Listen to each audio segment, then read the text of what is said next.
It's the type of equipment that serves as a bridge to the past. It's a quaint 1920s town plopped down into the 21st century. You can't talk about agriculture in Mississippi and the history behind it without including the Mississippi Agriculture and Forestry Museum. They've been giving folks a glimpse into the agricultural lifestyle since 1983. The museum receives 130,000 to 150,000 visitors every year. Agriculture enthusiasts from all over the world stop in Jackson for a step back in time and an experience you won't get anywhere else. I was talking with an ag pilot a couple months ago who's from Israel. Yeah, he'd come and he was here for a conference, and he wanted to stop by because we actually have the National Agriculture Aviation Museum here as well. And you'll be flying high too after a fun-filled day at the Ag Museum. Farmweek's Amy Myers got a personal tour from the museum's director, Aaron Rogers. I know, she gets all the fun stories. What is the purpose of this museum itself? Sure, our mission is to focus on the past and present lifestyle of rural Mississippi. And I think in doing so, you really teach a future generation about farming, about forestry, about technology. A lot of these skills that are somewhat lost, we're trying to bring them back into the fold as we kind of see population growth and needs for food, fiber, and forestry products going into the future. Absolutely, because the needs have not changed at all. We still wear cotton clothes. The suit's made out of wool. The materials haven't changed. Now the way that we produce them, I'm sure, has changed a lot. The scale's grown a lot, and that's something that we really like to talk about here is the evolution of the science, evolution of the engineering that went into bringing all these products to the scale that we have today. But I think in order to really understand that scope that we have in the present, you have to kind of see how the past worked too. And I know a lot of people are always looking for places to take their kids during various times of the year. Absolutely. But all year they can come here and see all of these beautiful historic items. Yeah, absolutely. We've got 39 acres to work with here, and we have a small town, we've got a nature trail, we've got a 55,000 square foot gallery here. I have another collection on the back of the property called the Fitzgerald Collection that has over 25,000 Native American artifacts in it. The Fortenberry Parkman Farmstead, which was a farmstead that was actually removed piece by piece and brought to our campus and recreated, so it's exactly how someone may have lived 150 years ago.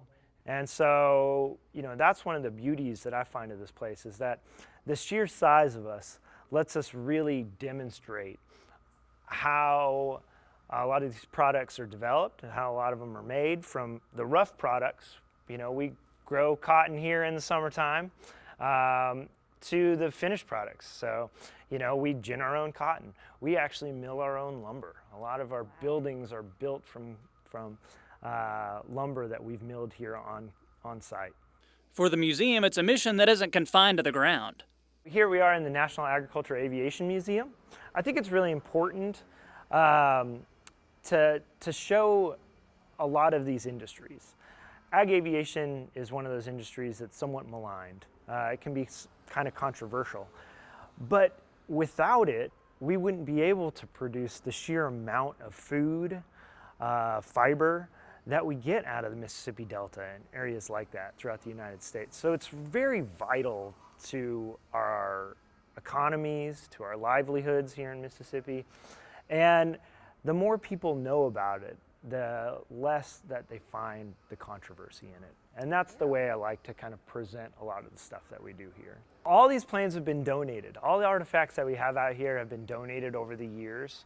That was that kind of decade between when the idea of this place came about and the actual completion of it, where the Department of Agriculture ended up creating these massive collections. And so just different people throughout the United States would bring something by, and a variety of historians would kind of look at the different historical significance of the artifacts and and put them into the collection. So we've been very lucky over the years that we've been able to have most everything on our campus donated, and that we've been able to restore a lot of this too, to make sure that we keep it as functional as possible. And the fun doesn't end when you step outside. Luckily though, we've been able to preserve a lot of these really interesting buildings out here. We have a Masonic lodge, we have an old Episcopal church, a general store, we have a farmhouse over here. We have an original blacksmith shop that's actually behind us over here, a doctor's office, cotton gin. So we've been really lucky that we've been able to preserve a lot of the functions and the edifices of Mississippi's rural history. Right now, with all of that said as well, how important is it to make sure that places like this are authentically done? I think one of the most important aspects of some of the demonstrations that we do is teaching people that there was a skill to everything, regardless of whether you were a laborer or you were a blacksmith or you were a shopkeeper. The authenticity, in my mind, is more of in the demonstration. That a lot of this work was really, really hard, but it was so necessary to build anything, to build a town, to feed the people in that town. And same as today as well. Absolutely.